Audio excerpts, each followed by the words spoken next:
Mwatambulwa kuchenje radio news suno muli watatu 16 mukubwerangala 2025. Umuletera magani mumula kwa Chitonga Advocate Dennis Junior Nyika. Mitwe ya twambo. Chamisa bambola talaja kapotera kudzatana mu Zimbabwe. Promise mukwananzi bamba uti tawali ukomana phe akuligwa kuli kuchitwa iva maguwa awo bakabezerwa indauzi yabo. Abantu basungwazibwa kuti babikire imano ikapati mu migwagwa kumaumi abantu mu chindi cha holiday. Twambo mu bulamfu. President Nelson Chamisa bambola talaja kapotera kudzatana mu Zimbabwe.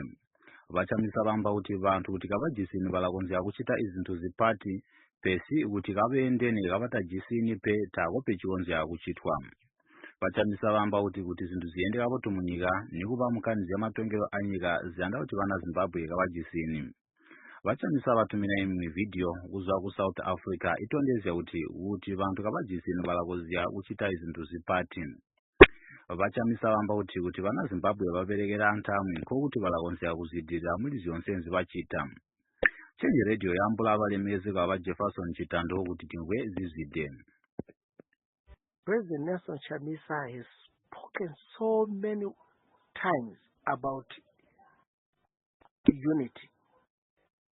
He has emphasized that Zimbabwe to progress as a nation, we have to be united. We have got to be patriotic. We have got to set our political agenda in a progressive, inclusive way. He also emphasized that we need to have free, fair, credible, transparent, democratic elections. These set the agenda for development. Elections set agenda for unity. So it is important that we hold on our elections in a democratic way. So, for Zimbabwe to reach its potential, we need to be united. We need to be one people. We need to disregard racism, tribalism, and work as a nation. Promise mukwananzi mwambirizi wa chibunga cha Citizens Coalition for Change CCC bamba kuti tabali ukomana pe atala ankani yakuligwa na kuti kubadaligwa kuli kuchitwa iva maguwa awo bakabezerwa indau yabo mu chindi chakali kutekwa land reform program mu chikuwa. Mukwananzi bamba kuti ani bantu abaya bala maumi akapambanisigwa mu chindi chagukura hundi ababe abakatolewa iziyelelo zyawo akuyenda wazimatongero anyika balachitirwa nzi. Ezijaza musole aonga emuleri wankomo ya Maria Munyika na kuti finance minister bambiriza kuti bamakuwa aberede kuti baligwe. Mukwananzi bamba kuti bantu bonse bala maumi akapambanisigwa berede kuti abalo baligwe. Change radio yambula Mr. Ganya mukani kuti tingwezi zide. Land distribution was a noble cause. It is the prime reason why people went out to take arms and fight for their freedom in this beautiful country. And everyone supports land redistribution. I do support, everybody supports land redistribution. But it is the method, the how part, that baffles all logic. There was ample time to plan and do land redistribution. Zimbabwe is agrarian, and anything that upsets that ended as it did in a disaster with a huge food deficit after the chaotic land redistribution. Even up to now, there is chaos in farms. We're not producing as much as we should be producing. We've got import pressure. Our currency has got import pressure because we buy a lot of food, we import a lot of food. We can never correct and stabilize our balance of payment. So the current account is always in red because we are not exporting as much as we should to be able to get. So what also happened with the chaos or chaotic land distribution is that industries that relied on agriculture had to go out. So these are things that we should have looked at, that we should have planned for, that we should have then come up with an action plan. Giving land is okay. But then for some years it was an opportunity to loot. Firstly, they started looting the farms themselves. When it was supposed to be one man, one farm, it became Mugabe, 34 farms, one family. And the trend continues. And then there was really nothing that we were addressing that the whites were doing instead. In fact, the whites kept us feeding. Here we started impoverishing people. These guys, man, they loot so much, they always have something. And then from there, they then came up with these schemes that are run in a command fashion. They started presidential scheme, presidential input, farm mechanization. All those things were meant to loot foreign currency from the coffers of Zimbabwe. And it is now evident money was looted. Now they've got command agriculture. From looting via schemes, they are now looting direct from peasants and peasantry farmers. This is baffling. And why compensate whites before we compensate those that were affected by Gukrahundi or those that were maimed and injured during the Gukrahundi period? Let us do things in a chronological order. I don't know how demented these guys are to forget that there are people that need compensation way ahead of whites. Is it because they're afraid of the white skin? Maybe because these guys stayed in the bush for a long time, they're scared of the white skin. I'm not sure. But we should have do things in accordance to what came first. Thank you.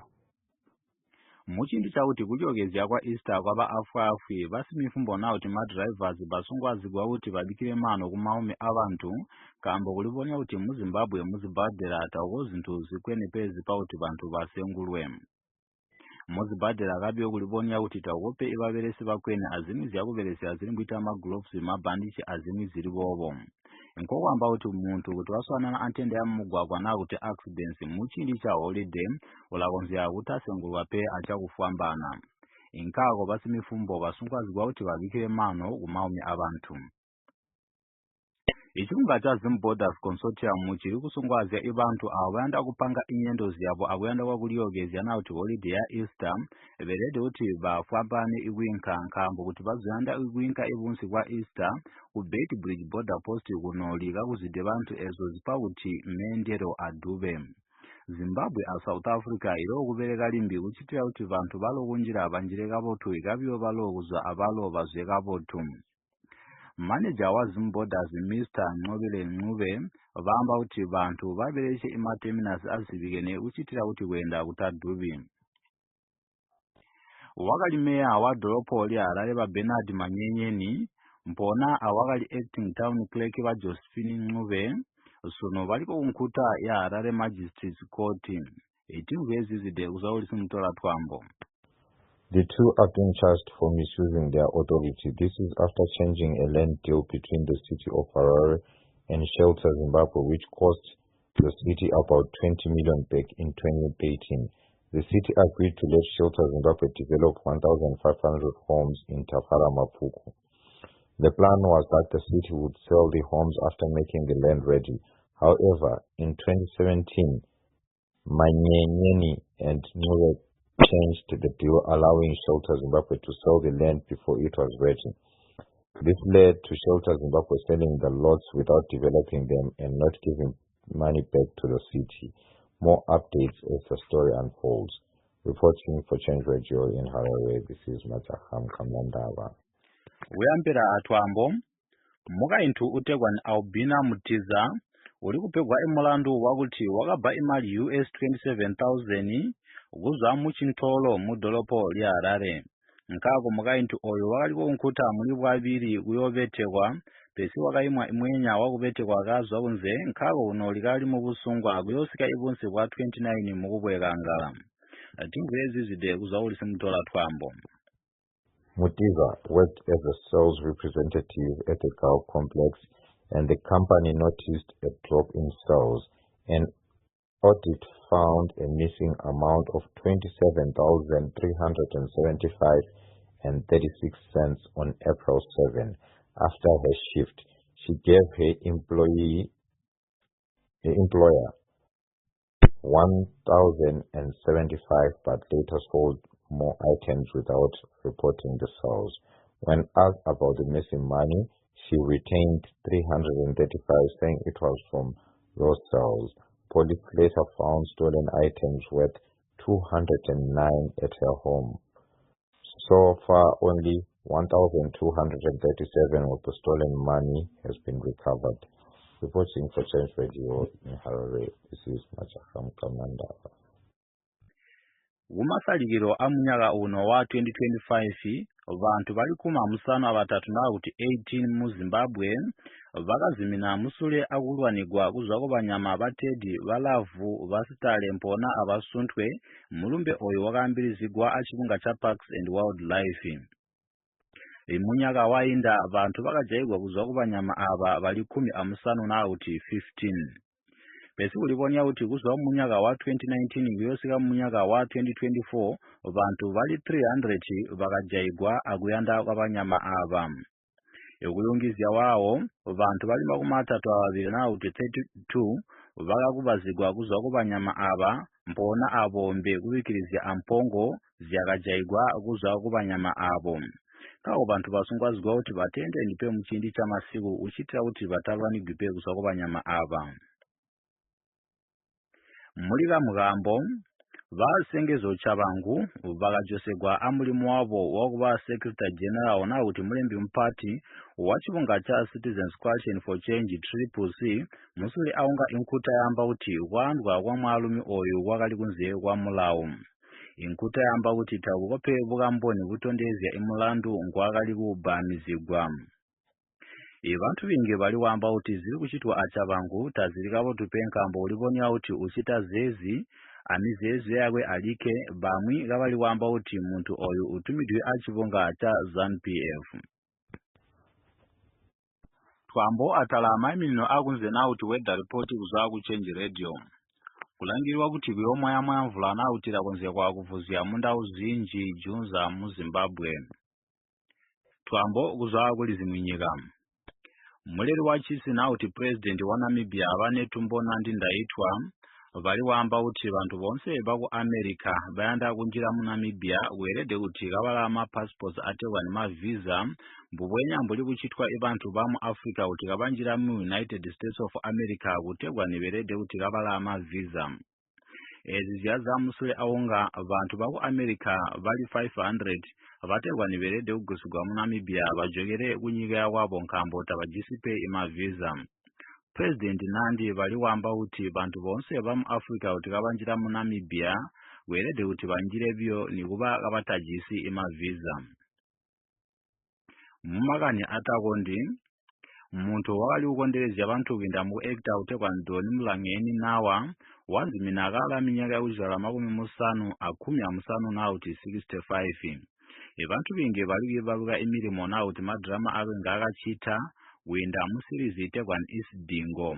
Inkako kuzimina kwake kwapa kuti vantu bakumuzansi babe amause mapati. Twambo mulizya misobano. Ma semi-finals a UEFA Champions League ano likali kusobanwa akatika FC Barcelona a Paris Saint-Germain. Barcelona yakazunda Borussia Dortmund a 5-3, PSG yakazunda Aston Villa 5-4 misovano inolikiri kusovanwa masiku suno. Real Madrid inolikisovana Arsenal kubwa litekwa Santiago Bernabeu. Bayern Munich inolikisovana Milan.